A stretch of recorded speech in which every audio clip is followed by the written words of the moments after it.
Avant de débuter la planification en séquence, un élément essentiel, c'est celui d'amener les enseignants, dans le fond, à travailler en équipe collaborative. Parce que c'est le cœur même de ce travail-là, c'est les réflexions, les échanges, les questionnements qui amènent les enseignants ensuite à la préparation et la conception des séquences d'apprentissage. Cette collaboration-là, elle est d'ailleurs fondamentale entre la direction et la PPP, parce qu'en fait, cette équipe collaborative très efficace est un modèle pour les enseignants ensuite à qui on demande de travailler en équipe collaborative, n'est-ce pas? Tout à fait, Geneviève. Puis tout ça passe par une planification, une concertation de la PPP, de la direction pour après suivre chacune des équipes parce que c'est impossible pour une direction d'assister à toutes les rencontres où Geneviève va travailler, va peaufiner tout le travail. Là, je sais qu'il y a des directions des fois qui voient ça bien gros puis dans le calendrier, ils vont se demander comment rentrer toutes ces rencontres-là.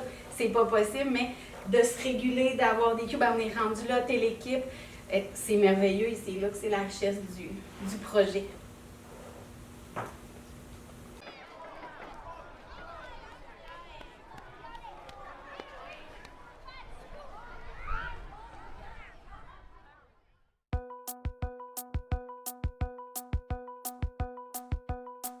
Hey les filles, c'est comment les cibles à Marie-Renoir? Ben, c'est hot. Moi, je travaille ça depuis la 2e année. Je suis rendue en 3e année, puis j'aime ça voir la couleur que j'aime. Moi, ben, j'aime ça voir mes notes, m'améliorer, puis voir quand j'ai des verts et des jaunes pour dire de m'améliorer dans mon cerveau. Puis, j'ai pas souvent des rouges puis des oranges. Ça, parfait. Puis ça te permet de voir aussi quelle notion est travaillée? Oui. Excellent. OK. Toi, Émile, tu penses quoi des cibles? Moi, j'aime bien ça parce que c'est toujours à quoi t'attendre. Si tu pognes genre un bleu, tu sais que ce sera dans le 100% ou proche. Genre environ 90, 100%, 95, choses là. Tandis que si c'est dans le vert, tu sais quand même que ça va bien, mais un petit peu moins bien. Tandis que le jaune, tu sais, faut juste que tu retravailles les affaires et que tu demandes à ton prof s'il peut t'aider. Puis toi, Eugène? J'aime ça parce que c'est pas vraiment la note exacte qu'on reçoit. Quand genre c'est bleu, tu sais que t'es bien, puis t'as pas vraiment besoin d'aide.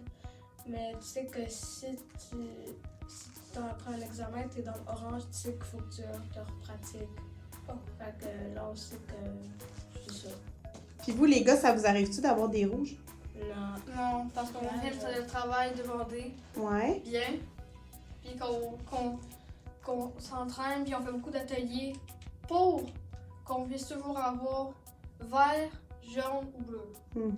Parce que c'est rouge ou orange. C'est parce que vous avez besoin de vous repratiquer. Ouais. OK. Super. Ça fait combien de temps que vous vivez les cibles? Au moins 2 ans, ouais. 2 ans, ouais, je crois. 2 ans qu'on est en 5e année, tandis que les L'an autres, passé, c'est il y environ avait les 6 ans. cibles, ça fait 2 ans. Ouais, c'est ça. Ça fait 2 ans. Donc, vous aimez ça? Ouais, c'est vraiment fun. C'est la tête à Marie-Renoir!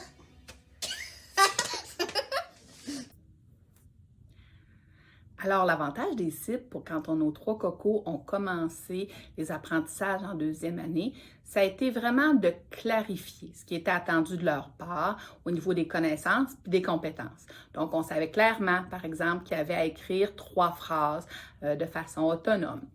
Le fait de le savoir, ben, l'enfant est capable de voir où il est rendu à peu près dans son apprentissage. Ça le motive beaucoup, puis ça nous motive comme parents à intervenir.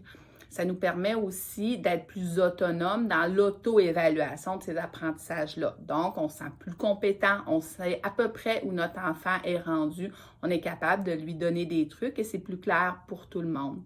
Donc, c'est un élément, les cibles sont un élément qui nous permet vraiment d'être mieux informés, de mieux intervenir, d'être plus rassurés, et surtout d'être très motivés avec les enfants.